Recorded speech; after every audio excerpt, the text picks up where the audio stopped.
क्या जिंदगी को एक नए लेवल पर ले जाने का वक्त आ गया है? अगले 5 मिनट में हम जेन सिंसेरो की जबरदस्त बेस्ट सेलर से कुछ कमाल की बातें जानेंगे। देखेंगे कि अपनी असली ताकत को कैसे पहचानें और वो इंसान कैसे बने जो हम हमेशा से बनना चाहते थे। तो चलिए शुरुआत करते हैं उस एक चीज को समझने से जो ज्यादातर लोगों को आगे बढ़ने से रोकती है। किताब में इसे द बिग स्नूज कहा गया है। ये हमारे अंदर की वो आवाज है, वो शक है जो फुसफुसाता रहता है, ये मुमकिन नहीं है या शायद मैं इसके काबिल नहीं हूं। यही वो चीज है जो हमें एक दायरे में कैद रखती है। तो इस बदलाव के सफर का रोड मैप ये रहा।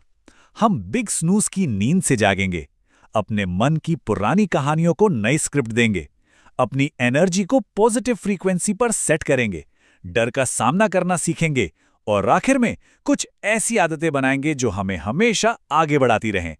तो पहला और सबसे जरूरी कदम उन कहानियों से निपटना है जो हम जाने अनजाने में खुद को सालों से सुनाते आ रहे हैं। अब वक्त है एक नई, एक ज्यादा ताकतवर कहानी लिखने का। अच्छा, तो इसे करते कैसे हैं? यहाँ पर एक बड़ा ही सीधा साधा 5 स्टेप का प्रोसेस है। सबसे पहले तो उन नेगेटिव बातों को पहचानना है, जैसे मुझसे नहीं होगा। फिर ये समझना है कि इन बातों से चिपके रहने का क्या फायदा मिल रहा है, शायद सेफ महसूस होता है।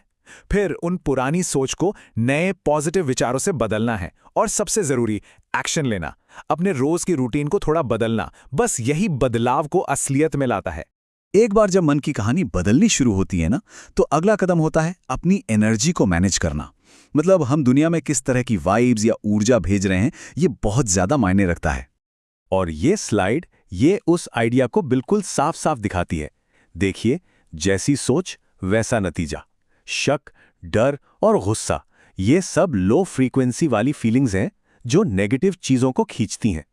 वहीं दूसरी तरफ आभार, प्यार और जुनून, ये हाई फ्रीक्वेंसी वाली फीलिंग्स हैं जो जिंदगी में अच्छी चीजों और मौकों को चुंबक की तरह खींचती हैं।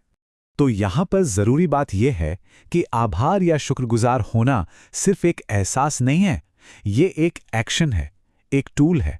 जब हम शुक्रगुजार होते हैं तो वही पॉजिटिव एनर्जी लौटकर हमारे पास आती है। ये सोचने वाली बात है कि आज किन चीजों के लिए शुक्रगुजार हुआ जा सकता है। ठीक है, तो अब एक नई सोच और नई ऊर्जा के साथ हम उस सबसे बड़ी रुकावट का सामना करने के लिए तैयार हैं जो ज्यादातर लोगों को रोकती है, और वो है डर। इस सवाल पर जरा सोचिए, क्या हो अगर डर कोई दीवार न हो बल्कि एक सिग्नल हो, एक सिग्नल कि कुछ बहुत बड़ा, कुछ बदलने वाला होने वाला है। ये नजरिया डर को देखने का तरीका ही बदल देता है। ये रुकावट नहीं बल्कि ग्रोथ का एक निशान बन जाता है। तो सवाल यह है कि इस डर को हैंडल कैसे किया जाए। उसके लिए कुछ कमाल की स्ट्रैटेजीज हैं। अपने पुराने डरों के बारे में सोचें जो अब कितने छोटे लगते हैं। अपने डर को ही अपनी मोटिवेशन बना लें और हाँ, अपने आसपास की नेगेटिविटी से खुद को बचा के रखें। ये छोटे छोटे कदम डर को काबू करने में बहुत मदद करते हैं। लेकिन ये सारी बातें, ये सारी सोच तब तक अधूरी है जब तक लगातार एक्शन न लिया जाए। यहीं पर आकर बदलाव असलियत का रूप लेता है। यहीं से किस्मत खुद लिखनी शुरू होती है। और ये स्लाइड रोज की जिंदगी में बदलाव लाने के लिए एक चेकलिस्ट की तरह है। मतलब उस इंसान की तरह जीना शुरू करना है जिसे ये सब पहले ही मिल चुका है। अपने आसपास के माहौल को बेहतर बनाना है, एक विजन बोर्ड बनाना है जो रोज याद दिलाए कि जाना कहाँ है, और उन लोगों के साथ रहना है जो आगे बढ़ने के लिए प्रेरित करते हैं।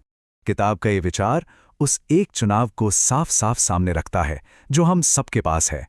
जिंदगी क्या होगी, एक हिम्मत से भरा रोमांचक सफर या फिर कुछ भी नहीं?